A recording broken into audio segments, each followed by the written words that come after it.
this week, can you guess what we're looking at mastering? Your time.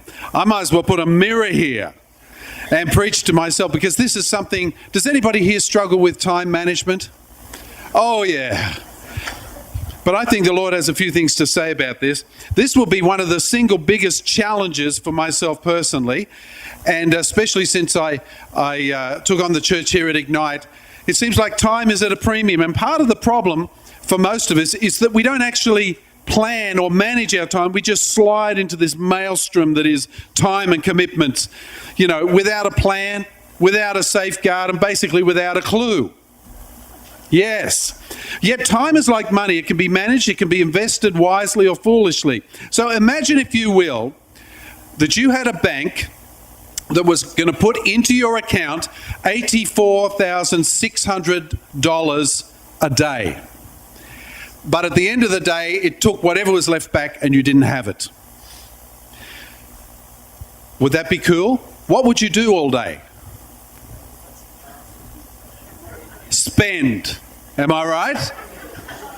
Imagine the things you could buy with $84,600 a day.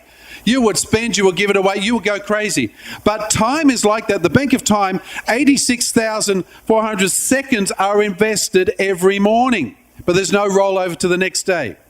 So I want to ask you right now, is the clock your friend or your foe? Because for some of us, it's our foe. Is that right? Most of us live by the clock. We have appointments, schedules, rushing. We even rush when we have no need to rush. Don't say you don't do it, because I know you do. How many of you have pulled up to lights? There's a little old lady in a Volvo in front of you. The lights turn green, and it's like 3 seconds before she starts to gently push the accelerator, and you're behind going, come on, lady, it's not going to get any greener, We're all there. Benjamin Franklin said, do not squander time, for it is the stuff life is made of. Most of us are continually frustrated because we constantly fight the clock. It's a way of life. It's a habit for us. We stay up too late, then we sleep in too late as possible. Then we get up and we frantically rush to school or to work. We gulp down an unhealthy breakfast in the car. We apply makeup at the stoplights. Not me, but Okay, we shave at the stoplights while we're waiting. Imagine that. All the time talking on our phone, this is what it's like. Yet Jesus, tasked with the greatest job of all eternity, seemed to never rush. Have you noticed that? He didn't rush. He sort of took things in his stride. He took time to sit with children and bless them. He took time to connect with friends. He took time spending time with his Father, communing with his Father. And incredibly, he took time for prayer. He took time for everything he wanted, and he did it all without a smartphone or a watch or a PDA. How can this be possible? You see, time was his friend, not his enemy. Open your Bible to Psalm chapter 90. Psalm 90. It's a great psalm about time.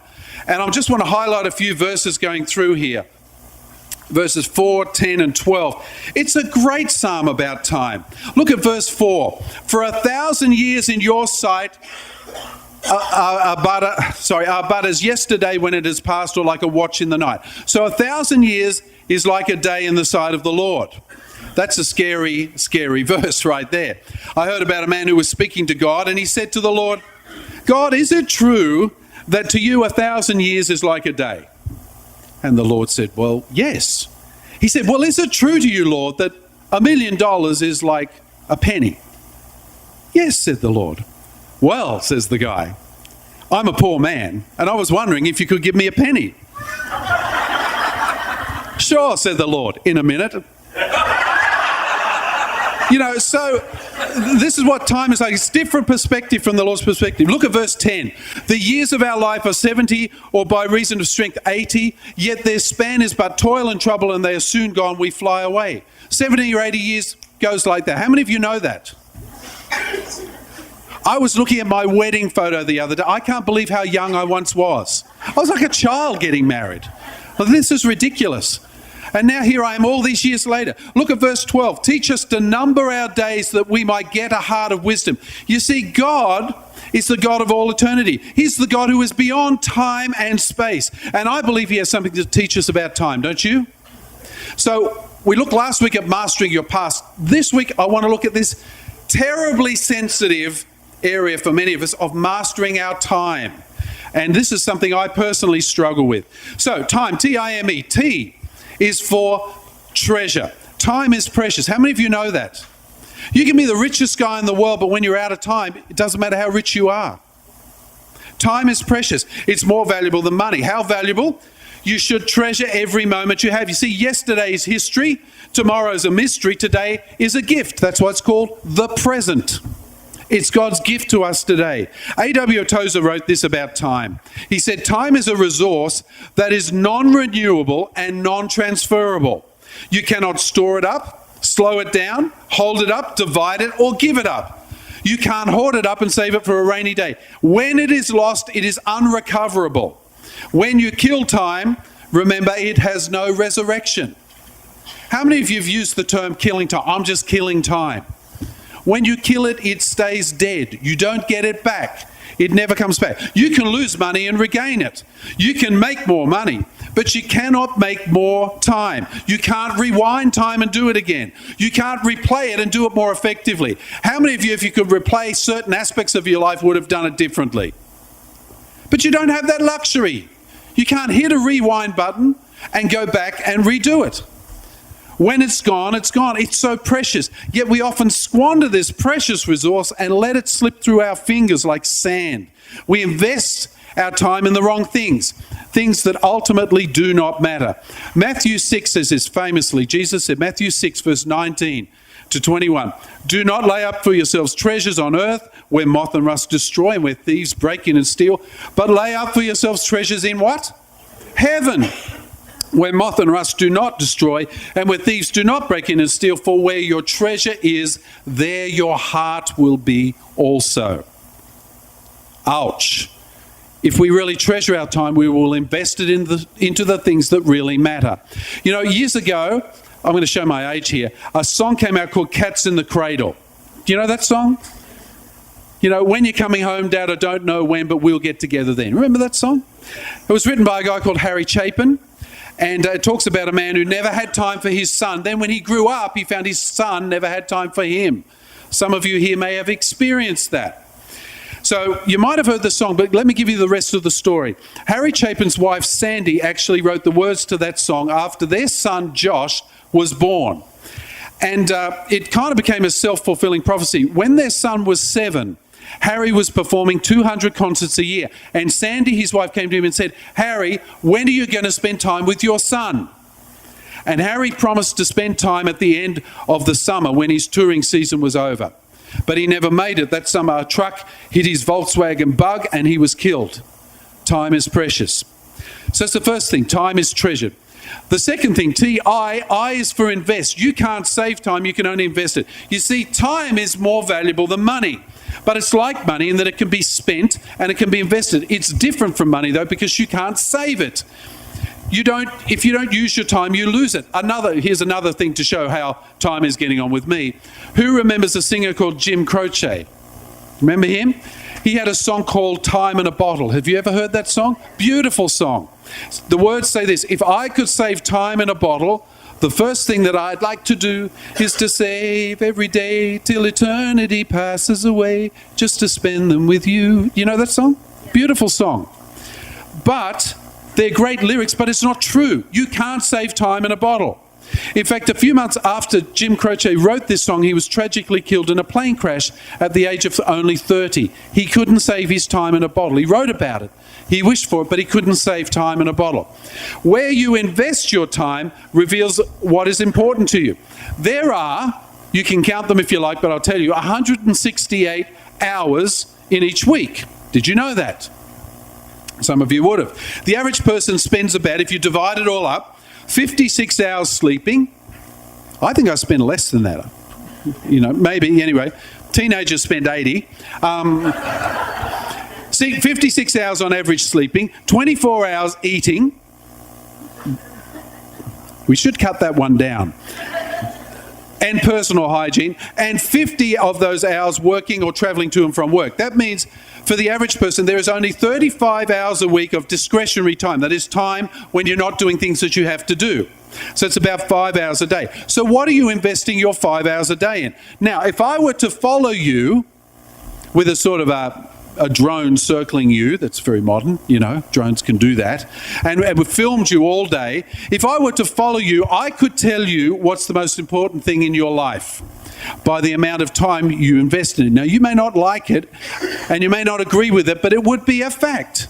For some of you, Facebook or surfing the internet is the most important thing to you by virtue of the time you put into it. For some of you, watching television or playing computer games, something that absorbs your time tells you what is important in your life. When you're investing valuable time, you need to decide where you want to invest it. One study of 1,500 households found that most fathers, get this, most fathers spend less than 8 minutes a day with their young children. 1,500 households. It was a big study. Some might argue, well, it's quality. I might only spend a little bit of time with my kids, but it's quality time. Have you heard that? I might only spend a few minutes with my wife, but it's quality time. That doesn't hold up. It's got to be quality and quantity. If I were to come to you and say, I have a $100 bill here, it's all wrinkly, would you say, well, I don't want that. I'll have that nice crisp $5 bill over there. It's much nicer. That's better quality. I don't think so, would you? Would you take a crinkly $100 bill? Any day of the week. Ephesians 5 verse 15 to 16 says this, look carefully then at how you walk, not as unwise but as wise, making the best use of time because the days are evil. So when you look at your life, what are you investing? Are you making the best use of your time? That's the question. T-I-M in time, M is for management. Managing the scarce resource of time is what I'm going to share with you in a few moments. But I'm reminded of the old demonstration. You probably heard this, but it's worth talking about again. The teacher gets up in front of the class with a jar and puts the big rocks in it and says, is the jar full? And the students say yes. Then what does he do? He puts pebbles into it. Right to the top. Is the jar full now? The students say yes. And then he puts sand into it. Is it full now? The students say yes. Then he puts water into it. And it's finally full. Okay?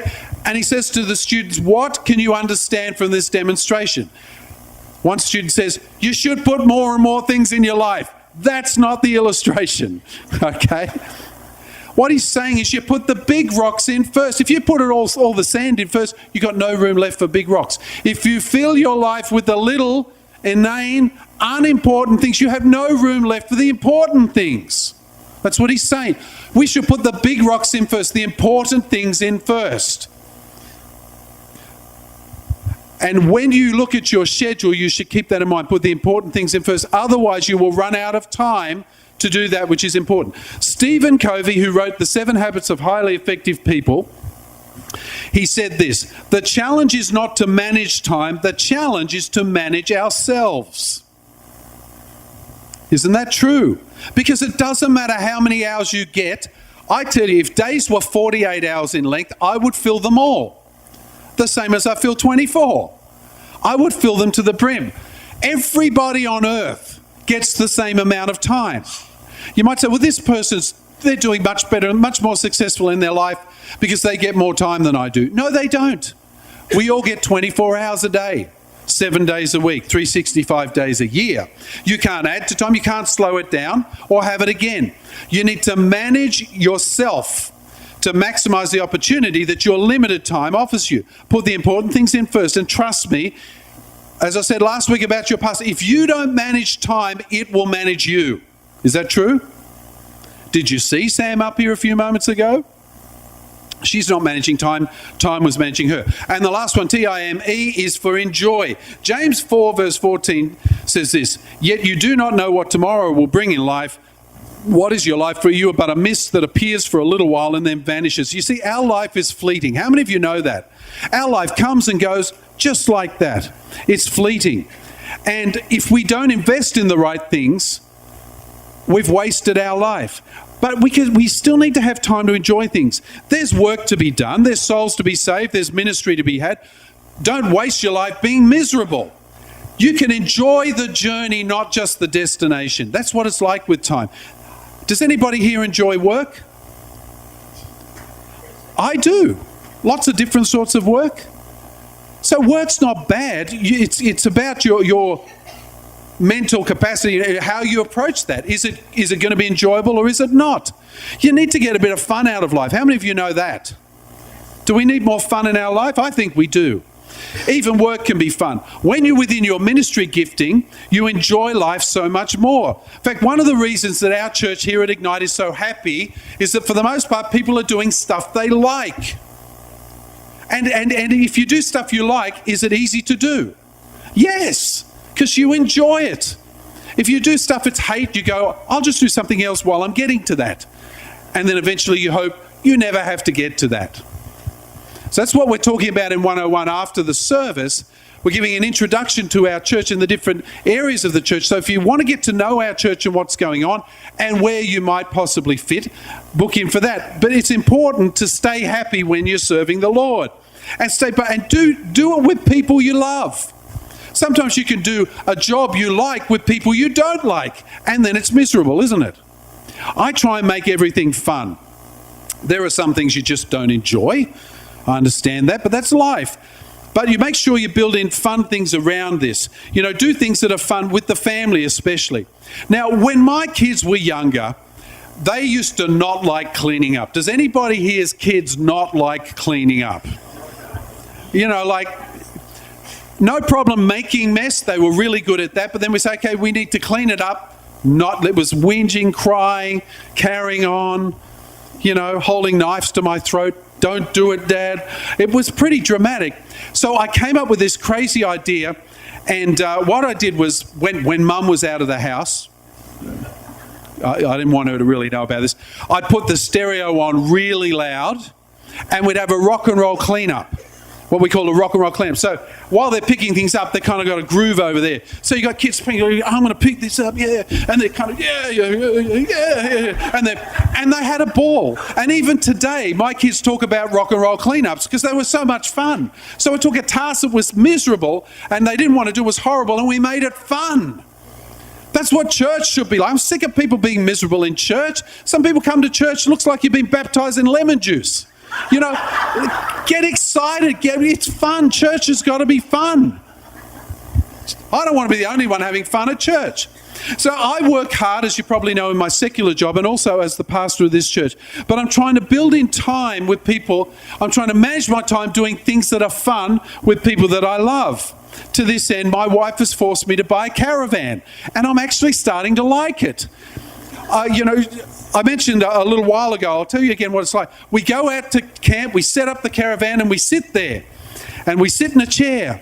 I'll say, well, we're done now. What do we do now? She said, you just sit. She said, read a book or something. So read for a couple of minutes. Okay, I'm done with that. What do we do now? You just sit and read. And for the first day, I'm just like miserable. Because what are you doing? I'm thinking of all the things I could be doing, should be doing in my book, and I'm not relaxing. But even if it's hard work, you need to take time to relax and enjoy the journey. Because if you don't enjoy this journey, you won't get another opportunity to pass the same place ever again. That's what time's like. You never get it back. So let me run through some ways that you can manage your time that I've discovered. You might say, I think I can manage. Well, you know, time will tell. The first, here's 7 ideas anyway. The first idea is this: control time killers. Now, a great step to taking control of your life and your time is to control things that kill your time. And there are many of these things around. They try and manage us rather than we manage them to squeeze us into their mold. But number 1 on the list is what? The mobile phone. Colossians 4 verse 5 says this: walk in wisdom toward outsiders, making the best use of time. Now, when your phone rings or a text comes through, step back for a moment and ask yourself, is this the best use of your time? If you didn't answer that call or text right then, would it matter in eternity? No, probably not. You see, the devil has us convinced that every call, every text, every Facebook update, status update is really important. Oh my goodness, it's so important. I can't not have a phone. You know, I'm as bad as anyone at this. You have conversations with people, the phone dings, and they leave engaging with you to pick up the phone and read a text from somebody else. What does that say to you? You're less important than this thing. See, for most people, the cell phone, the mobile phone, is like a drug. It controls them, it robs them of what is truly valuable, and it has them convinced that they cannot live without it. Now, I know it's hard, and trust me, as a pastor, I have hundreds of calls and texts, but sometimes managing your time means turning the thing off. Everybody say, turn off your cell phone. Absolutely. Turning it off. I compromise, I turn it on vibrate. So you're having a talk to someone and it's every now and then, I look around. Not my phone, was it your phone? You know, we're all so governed by this. In fact, this has got to such a degree that psychology has invented a new term. It's called nomophobia, which is the fear of being separated from your mobile phone. No, it's true. This is absolutely true. And they claim that 60% of us suffer from nomophobia. Are you a nomophobic? Interesting question. Number 2 is compartmentalize. Now, one of the greatest time destroyers is worry. And the thing about worry is it spills from one area of your life to the next. How many of you know that? Managing your time means managing your worry. And placing each worry in a separate compartment can dramatically free up the rest of your life. But this involves treating various aspects of your life as completely separate. And we find this incredibly hard as people. How many of you know if you go to work, say, or school or whatever, something goes wrong, you come home and you don't leave it at work, you worry about it all night. Am I right? If you stuck it in the work compartment and got back to it next day, nothing's changed. See, that's the thing. Nothing's changed. Matthew 6:34 says this, "Do not be anxious about tomorrow, for tomorrow will be anxious about itself. Sufficient for the day is its own trouble." We've got enough trouble today. Why worry about tomorrow? You've got enough to worry about now, says Jesus. And he's right. Each day has enough trouble. So why pile them up? If you have a problem at work, if you can compartmentalize that, I'll get back to you tomorrow morning. You get a worry-free night. But it's so hard to do, isn't it? Managing your time properly means not wasting your time worrying about things that you are powerless to change. If you worry about the work problem all night, is it gone in the morning? No, it's still there. It's just churned around in your head for a while. Jesus says, Matthew 6:27, "Which of you, by being anxious, can add a single hour of span to his life?" Can any of you add 1 minute to your life by worrying about anything? No, you can't. So when you come home, leave the day's crisis at work or school or women's group, wherever you've been, your home life should be a quiet time that is unaffected by your work or your ministry. And again, it's easy to say but hard to do. The third advice that I can give you is to build in margins. Now, driven people like me set targets and timeframes that are fine, but you need to recognize that this behavior stresses you out. In fact, one of my secrets to achieving stuff in my life is stressing myself out about it, which drives me on to do it. Are there any guys here who agree with me? Yes, that's how we're wired a lot of times. But we live in a piled-on, stretched to the limit society. We are chronically rushed, chronically late, and chronically exhausted. And many of us feel like Job did. Job said in Job chapter 3, verse 26, he said this, "I am not at ease, nor am I quiet. I have no rest, but trouble comes." Whether you worry about it or not, trouble comes. We are stressed out in life. But is there a solution? Well, yes, there is. The solution is to put some margins in your life. Margins are just breathing room. It's keeping that little bit in reserve that you're not using up. In our modern society, we usually jam as much as we can into a period of time. But experts recommend leaving margins. Being marginless, here's an example, is when you're 30 minutes late to the doctor's office because you were 20 minutes late getting out of the hairdresser, because you were 10 minutes late dropping the kids off at school, because something unexpected came up and ruined your perfect plan. Hello? I'm not the only one doing this, right? That's being marginless. You see, margining your time needs a good plan with some margin, some room for error, some room to breathe. Margin is having breath at the top of the staircase, money at the end of the month, and sanity at the end of each day. That's what it's like. Proverbs 16 verse 9 says this, the heart of a man plans his way, but the Lord establishes his steps. So what does adding margins bring to your life? Why would I bother adding time? Like, I'm a busy person. Shouldn't I fill every time slot up? Why should I leave margins in my life? Well, I'll tell you what it brings. It brings you peace. When you're not hurrying and worrying all the time, you can think. You have time to relax. You have time to enjoy life. You actually have peace in your heart. Proverbs 26 verse 3, you will keep in perfect peace if his mind is steadfast because he trusts in you. Perfect peace. You can get that if you build margins into your life. It brings health. We know that unrelenting stress harms your body. And it results in all kinds of stress-related illnesses. We all know that, yet we all let our stress continue day after day after day, don't we? With whatever the problem is, because we don't build margins in. In fact, many times the only margin we get is when we collapse. When we're near a heart attack or having a heart attack, or our blood pressure skyrockets and our body collapses. Or sickness attacks us and we can't defend ourselves. Your body needs downtime to heal and maintain health. Did you know that? This is true in the physical world. How many of you here like motor racing? Anybody? I know you do. Anybody else other than Hot Rod? Here's a fact. Even racing cars have pit stops. Why? Because it's really hard to repair a car at 200 miles an hour. So they make them stop so they can repair it. We need more pit stops in life. It also builds stronger relationships. In a world where performance rather than relationship is the premium, building margins into your life gives you a chance to actually sit and listen to people and talk with them and build a relationship. You know what our life is like. You can have 700 Facebook friends and be the loneliest person on earth. Why? Because they're not really friends like friends should be.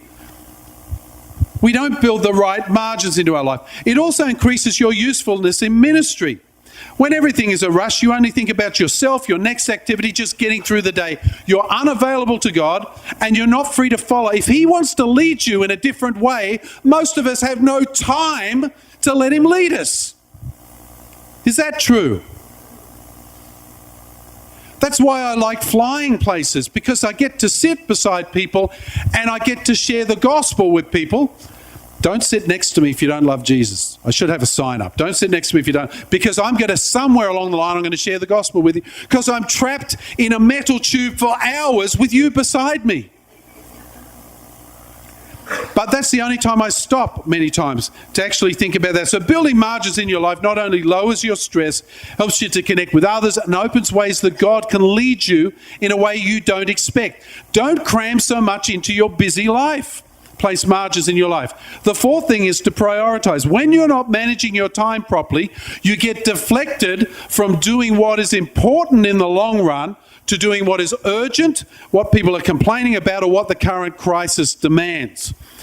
If you find yourself doing what is urgent, what is pressing, what is not important, you need to listen to the word prioritize, because it can give you the right perspective. Now, prioritizing means that you make a value judgment about that which is demanding your attention.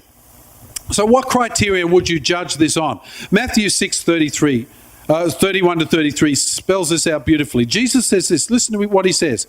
Do not be anxious, saying, what shall we eat? What shall we drink? What shall we wear?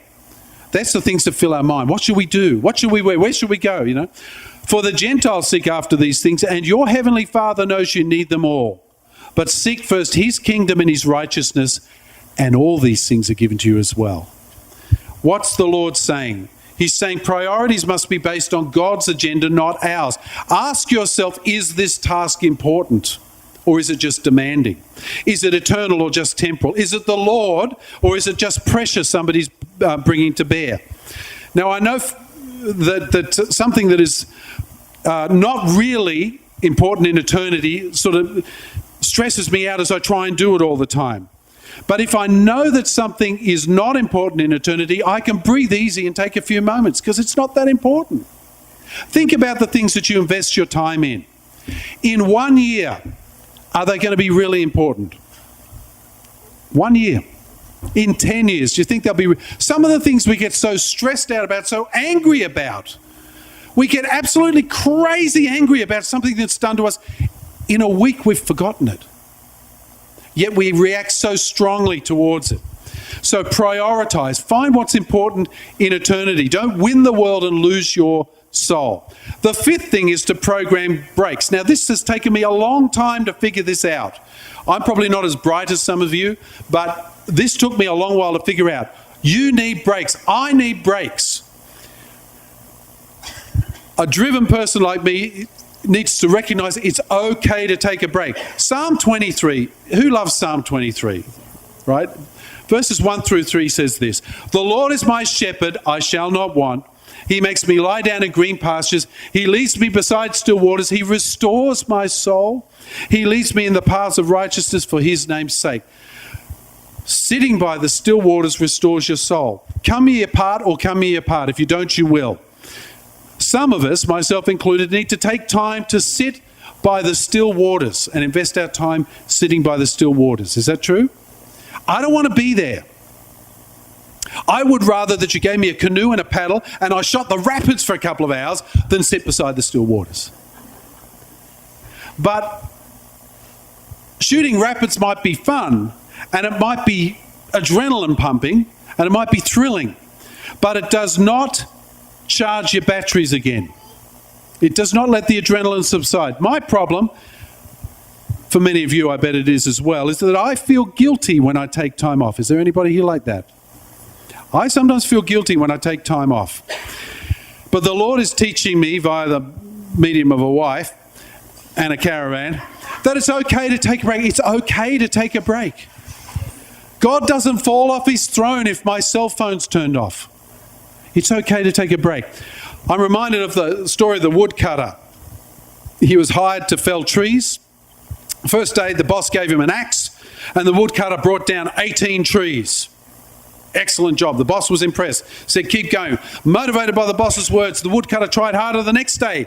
Really hard. Brought down 15 trees. Oh, that's strange. He tried even harder the next day. He brought down 10 trees. Day after day, he tried harder and harder, but he was bringing down less and less trees. He thinks, I must be losing my strength, the woodcutter thought.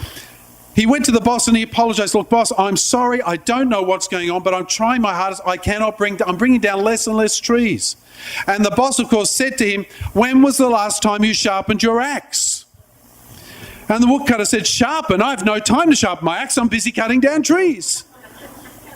Isn't that us? We need to take time out, program breaks where we can sharpen our axe.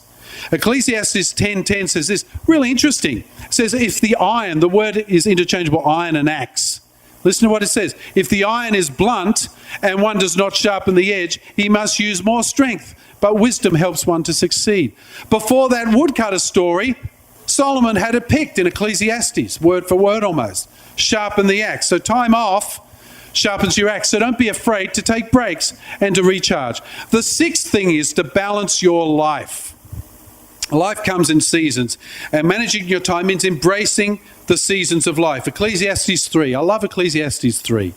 Mainly because they made a song about it in the 60s, which I'm showing my age again. For everything, sing it with me. Turn, turn, turn. There is a season. Turn, turn. That's just that is the scripture with the words turn, turn, turn put in there. Right? And it's really true. There is a time for every season and every purpose under heaven. You see, every life, work, ministry, there's times and seasons. They're not bad or good. They're just times and seasons. There are times when things have to get done. There are times when you need to serve. There are seasons to press in and do your best and serve selflessly. But you must balance those times and seasons with a season of rest, a season of relaxation, a season of trust and time with Jesus. And people too may have times and seasons. The friends that you may have had years ago, you don't have anymore because their season's finished and another season has started. So make sure you have balance in your life, even among your friends, even among your current friends, because some friends will drain you. How many of you know that? And some friends will build you up. And you need a balance between those, or else they will just run you dry. Draining people monopolize your time and they suck all the life and all the time out of you. So you need to manage your friends as well. The seventh thing is to keep your eyes on eternity. Oh, thanks, man. Ecclesiastes 3 verse 11 says this: He has made everything beautiful in its time, and He has put eternity in the hearts of men. Eternity in the hearts of men. You remember the story of Arthur Stace, who wrote eternity on the sidewalks of Sydney? And all over Sydney for years people were trying to find, what is this guy about? Some crazy guy's written eternity everywhere. But people were talking about it. People were talking about it. I was talking last night actually with Glenn. He's our resident bikie. He's not here today. But who knows Glenn? You know Glenn? Well, you may not know this, but he has been dragging a cross around Redcliffe. Yep, it's got wheels on it, so it's a little easy to move. But he's been dragging this cross around Redcliffe. And he has had amazing responses from people. Some of them positive, many of them negative. And he's such a courageous man. He's going to take the good with the bad and keep proclaiming Jesus. He's dragging this cross. He's got 200 comments on Facebook that he can track down about him dragging this cross. Now, some of them are things like, what are you looking for, Bunnings for hammer and nail sort of thing? One guy, there were two guys in a car, and one of them stopped the car, leant out the window with his drink bottle and said, "Excuse me, mate, could you turn this into wine for me?" You know, but still and all, positive on that, people are talking about him. Right? And so people are having eternity just realigned. They're starting to think about, what's this cross stuff about? What's going on? You see, God's put eternity in the hearts of men. Even those who aren't Christians, they think about death. They think beyond death. But when you're managing your time here on earth, why don't you think about eternity? You see, ultimately, three things only are eternal. Only three things the Word of God says. God, His Word, heaven and earth shall pass away, but my Word stands forever, and the souls of men and women, either in heaven or hell, but they'll live forever. Three things are eternal. So investing large amounts of time into these things will result in great blessings and a great effect that you can have on the world for the Lord. Put God and your relationship with Him first, and then after that, so if the Lord comes first in your priorities, then you can have your family, then you can have work and ministry and so on under that. But put the Lord first. Prioritizing God first. All these other things, remember that verse we just read before? Seek first His kingdom and His righteousness, and all the other things come together. If you want to see your time, wisely used, seek first His kingdom. And I guarantee you, all this other stuff will come together. But seek first His kingdom. I have people say to me, I don't have enough time for my quiet time or to spend time with the Lord. That needs to change, folks. Because if you seek first His kingdom, all the other stuff starts to come together. I prioritize first thing in the morning to spend time with the Lord. I believe you should too. What a great time to do it. Just spending time with Him right at the start of the day. 2 Corinthians 4:18 says this: We look not to things that are seen, but to the things that are unseen. For the things that are seen are transient, but the things that are unseen are eternal. In this whole chapter, 2 Corinthians 4, we did it in our Bible reading plan. If you're doing that plan, we did it this past week. In that whole chapter, Paul talks about how discouraged we get when we concentrate on temporal, worldly things, but how encouraged we get when we focus on things that are eternal. So we need to keep our eyes on what's important in eternity. See, getting a car or a house, that's temporal. Getting a good grade or a good report at work, that's temporal. Your opinion on Facebook is temporal. It's not eternal. It won't last forever. So invest your time, your limited time, into God, His Word, and the lives of men and women. So let me we talked last week about casting your burden upon Him. Do you remember us saying that last week? Cast your burden upon Him. Matthew, let me read you the verse again. Matthew 11:28-30 says this: Come to me, Jesus said, all you who are weary and laden, and I will give you rest. Take my yoke upon you and learn from me, for I'm gentle and lowly in heart, and you will find rest for your souls. For my yoke is easy and my burden is light. So last week we talked about casting your burden onto the Lord, and I mentioned that in the Greek, when you cast something, it's the equivalent of throwing, the same word for throwing. Now, when you throw something, you've got to let go of it. Remember that? We talked about that? Unless you're like a 2-year-old and you throw it and you hold on to it and it goes backwards. But when you cast, you have to let go at the appropriate time. Managing your time is not about doing more and more until you collapse. It's about seeking first His kingdom and His righteousness and letting God show you what is important minute by minute. You with me? See, some of you here are overwhelmed with life, and life can do that to you. And you find, I'll manage my time all right for a while, then I'll get swamped. And then I've got to realign my time and start to manage it more effectively. Your destiny in the Lord is not to burn out. Your destiny is not to be a flash in the pan. Your destiny is to rise on wings of eagles, to run and not grow weary, to walk and not be faint. That's your destiny. Isaiah 40:31. Even youths shall faint and be weary, and young men shall fall exhausted, but they who wait on the Lord will renew their strength. They will soar with wings like eagles. They will run and not be weary. They will walk and not be faint. In this busy, stressed out, freaked out world, I believe that we need to find that sort of peace. We need to manage our time effectively so that time doesn't manage us, but we manage time. Does that make sense? You see, God is not saying to you this morning, hurry up and catch up to me. He's saying, be still and know that I'm God. And as I say, I'm preaching to myself as much as to anybody else, because this is an area that I constantly struggle with. If you're a busy person, you constantly struggle with this.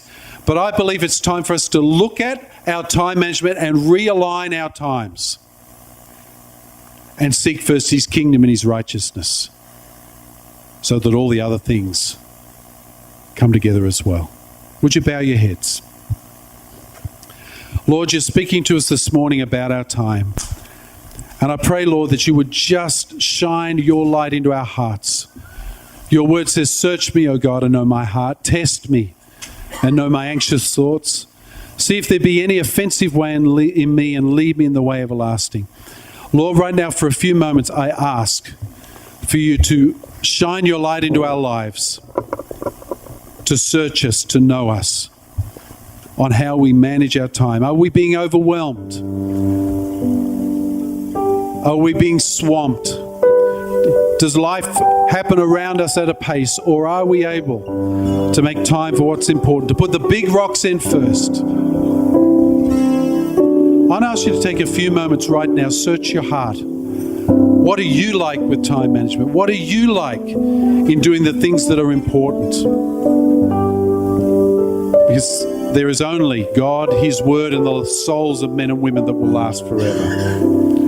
Lord, speak to us. Just take a few moments in silence and just ask the Lord to show you.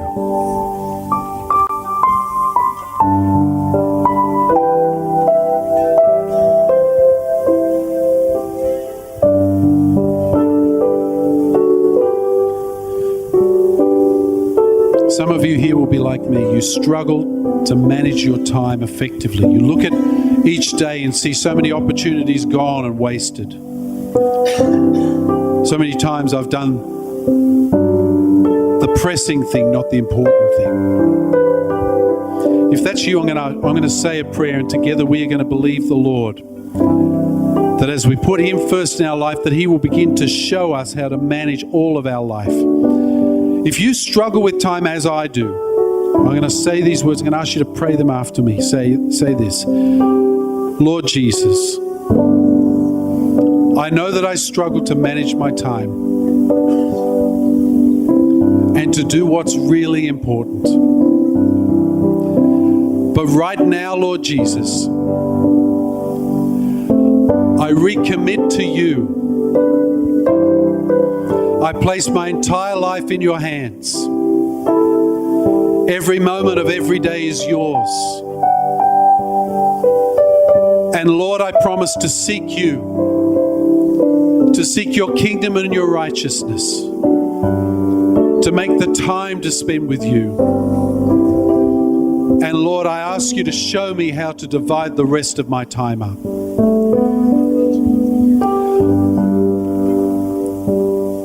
Lord, let me see with your eyes, eyes that see eternity, not just what's here and now. I know the Lord's been speaking to many of you here this morning. If that's you, I'm going to ask you to just quickly raise your hand up. Mine's the first one in the air right now. I know there'll be many of you.